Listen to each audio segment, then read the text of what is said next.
ఈ మధ్య మన ఆంధ్రప్రదేశ్ లో రోడ్ల మీద వెళ్తుంటే డివైడర్ల నుంచి చిన్నగా నీటి తుంపర్లు పడుతూ తెల్లటి పొగమంచులా ఏదో కనిపిస్తోంది కదూ. చాలా మంది అది కేవలం మొక్కలకు నీళ్లు పోసే పద్ధతి అనుకుంటారు. కానీ అది అంతకు మించి బానుడి బగబగలకు చెక్ పెడుతూ మన ప్రయాణాన్ని చల్లగా మార్చడానికి ముఖ్యమంత్రి చంద్రబాబు నాయుడు ప్రవేశపెట్టిన ఆటోమేటిక్ మిస్ట్ స్ప్రేయింగ్ మ్యాజిక్ ఇది. కేవలం రోడ్డు మధ్యలో ఉండే పైపులే కాకుండా ఇప్పుడు నగరం అంతటా తిరుగుతూ నీటిని చిలకరించే ప్రత్యేకమైన మొబైల్ మిస్ట్ స్ప్రేయింగ్ వాహనాలు కూడా రంగంలోకి దిగాయి. విజయవాడ లాంటి నగరాల్లో ఎండలు ఎలా ఉంటాయో మనకు తెలుసు. ట్రాఫిక్ సిగ్నల్ దగ్గర ఆగితే చాలు ఇంజన్ వేడి, పైనుండి సూర్యుడి ప్రతాపంతో ఉక్కిరి బిక్కిరి అయిపోతాం. ఈ సమస్యను గమనించిన ప్రభుత్వం రోడ్డు మధ్యలో ఉండే డివైడర్ల వెంబడి హై ప్రెషర్ వాటర్ పైపులను ఏర్పాటు చేసింది. వీటి ద్వారా నీటిని గాలిలోకి అతి సూక్ష్మమైన బిందువులుగా విడుదల చేస్తారు. అది గాలిలోకి రాగానే ఫ్లాష్ ఇవాపరేషన్ అనే ప్రక్రియ ద్వారా చుట్టుపక్కల వేడిని పీల్చేసి వాతావరణాన్ని చల్లబరుస్తుంది. దీనివల్ల రోడ్డుపై ఉష్ణోగ్రత సుమారు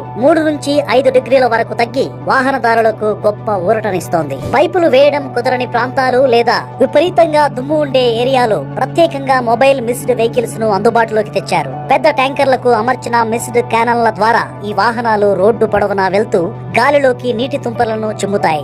ఇది చూడ్డానికి ఒక చిన్న వర్షం పడుతున్నట్లు ఉండి ఆ ప్రాంతమంతా వెంటనే చల్లబడిపోతోంది. ముఖ్యంగా రద్దీగా ఉండే మార్కెట్లు, బస్టాండ్ల దగ్గర ఈ వాహనాలు తిరుగుతూ ప్రయాణికులకు చల్లదనాన్ని పంచుతున్నాయి. గాలిలో ఉండే ప్రమాదకరమైన సూక్ష్మ ధూళి కణాలు ఈ నీటి తుంపర్లకు అంతు చిక్కని బరువై కిందకు చేరిపోతాయి. దీనివల్ల మనం పీల్చే గాలి శుభ్రంగా మారుతుంది. మొదట విజయవాడలోని బెంచ్ సర్కిల్, ఎంజీ రోడ్లలో ఈ ప్రయోగం సూపర్ సక్సెస్ అవ్వడంతో ఇప్పుడు ఇదే టెక్నాలజీని విశాఖపట్నం బీచ్ రోడ్డుకు, తిరుపతిలోని అలిపిరి లాంటి బిజీ సెంటర్లకు కూడా విస్తరించారు. విశాఖలో ఉండే ఉక్కపోతను తగ్గించడానికి, తిరుపతిలో ఎండలో నడిచే భక్తులకు ఉపశమనం కలిగించడానికి ఈ స్థిరమైన పైపులు, మొబైల్ వాహనాలు ఎంతో తోడ్పడుతున్నాయి. భవిష్యత్తులో రాష్ట్రంలోని రాజమండ్రి, నెల్లూరు, గుంటూరు వంటి ఇతర ప్రధాన నగరాల్లోని బిజీ జంక్షన్లలో కూడా ఇవి కనిపించబోతున్నాయి. ఇదంతా ఒక స్మార్ట్ సిస్టమ్ ద్వారా జరుగుతుంది. రోడ్లపై అమర్చిన సెన్సార్లు ఉష్ణోగ్రత ఒక నిర్దిష్ట స్థాయికి చేరినప్పుడు ఈ సిస్టమ్ ను ఆటోమేటిక్ గా ఆన్ చేస్తాయి. తద్వారా నీరు లేదా విద్యుత్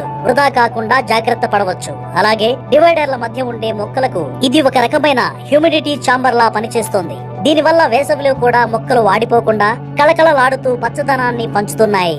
సాయంత్రం వేళల్లో రంగురంగుల ఎల్ఈడి లైట్ల మధ్య ఈ మంచు కురుస్తుంటే మన నగరాలు ఏదో విదేశీ రోడ్లలా మెరిసిపోతూ స్మార్ట్ సిటీ లుక్ ఇస్తున్నాయి. టెక్నాలజీని సామాన్యుడి సౌకర్యం కోసం పర్యావరణ హితంగా వాడుకోవడంలో చంద్రబాబు నాయుడు తీసుకున్న ఈ నిర్ణయం ఇప్పుడు దేశవ్యాప్తంగా ప్రశంసలు అందుకుంటోంది. ఇకపై మీరు ఆ చల్లని తుంపర్ల మధ్య ప్రయాణిస్తున్నప్పుడు అది కేవలం నీటి జల్లు కాదు, మన నగరాన్ని కూల్ గా ఉంచే ఒక స్మార్ట్ ప్లాన్ అని గుర్తుంచుకోండి.